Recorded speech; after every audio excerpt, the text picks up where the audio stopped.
I absolutely love what WWE just did with Alexa Bliss and Charlotte Flair, and it shows that WWE's plans just took a stunning turn, something in which I wasn't expecting, but I absolutely love. In today's video, we are going to be discussing it because Alexa Bliss and Charlotte Flair have put the women's tag team division on notice. Not only have they shown that they are worthy of being champions, but they have shown how dominant that they can be as women's tag team champions. Now, their reign started at SummerSlam, defeating Raquel Rodriguez and Roxanne Perez. This was a makeshift tag team.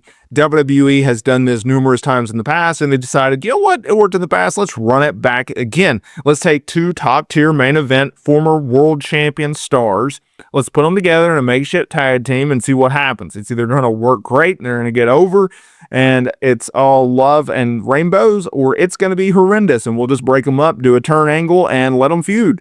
And WWE, to their credit, to Alexa Bliss's credit, to Charlotte Flair's credit, they have made this work.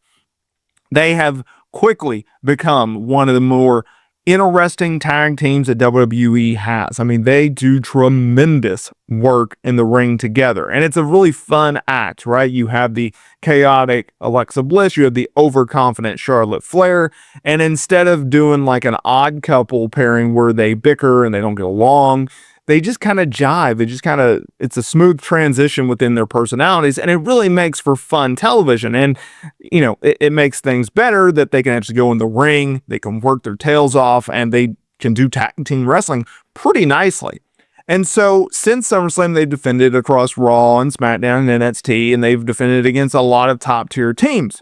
And that includes this week's episode of Monday Night Raw. And I didn't necessarily love how quickly this match came together, but as a fan of Charlotte and Alexa and Lyra Valkyria and Bayley, when I woke up Saturday morning and saw that WWE had made it official for the October 27th episode of Monday Night Raw, where Charlotte Flair and Alexa Bliss were going to defend the women's tag team titles against Lyra Valkyria and Bayley on an episode of Monday Night Raw, well, I was pretty pumped because I'm like, okay, this is going to be a banger of a match, and it's going to be interesting to see what the finish of this match is. Now, I knew that the chances of Alexa Bliss and Charlotte Flair losing the tag team titles here, it wasn't realistic, right? Bayley's going through some weird transition. Lyra doesn't know what to think of it, and you have Alexa and Charlotte who have just been steamrolling the division. And so, come Monday Night Raw, what happens outside of a minor wardrobe malfunction?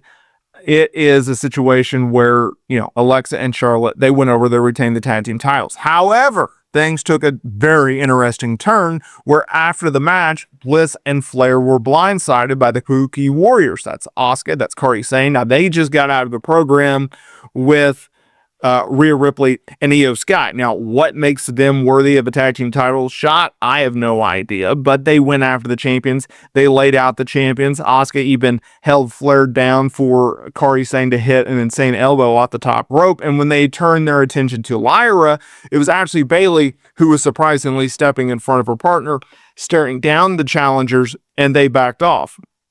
Now, I don't necessarily think that we're getting a Bayley and Lyra feud against the Kabuki Warriors right now.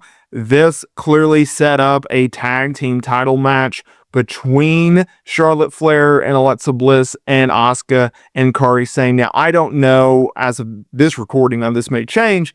If I had to guess, it probably sets up a match at Saturday night's main event. If they want to delay it for, you know, a random episode of Monday Night Raw, a random episode of SmackDown, heck, you know, Survivor Series, go for it, right?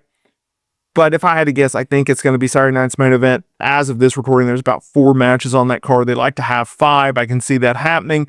That'd be a welcome addition to the card. Anyways, I don't expect Charlotte and Alexa to go to lose the championships. Rather, I expect them to go over. I don't see a title change whenever they do face Asuka and Kairi Sane.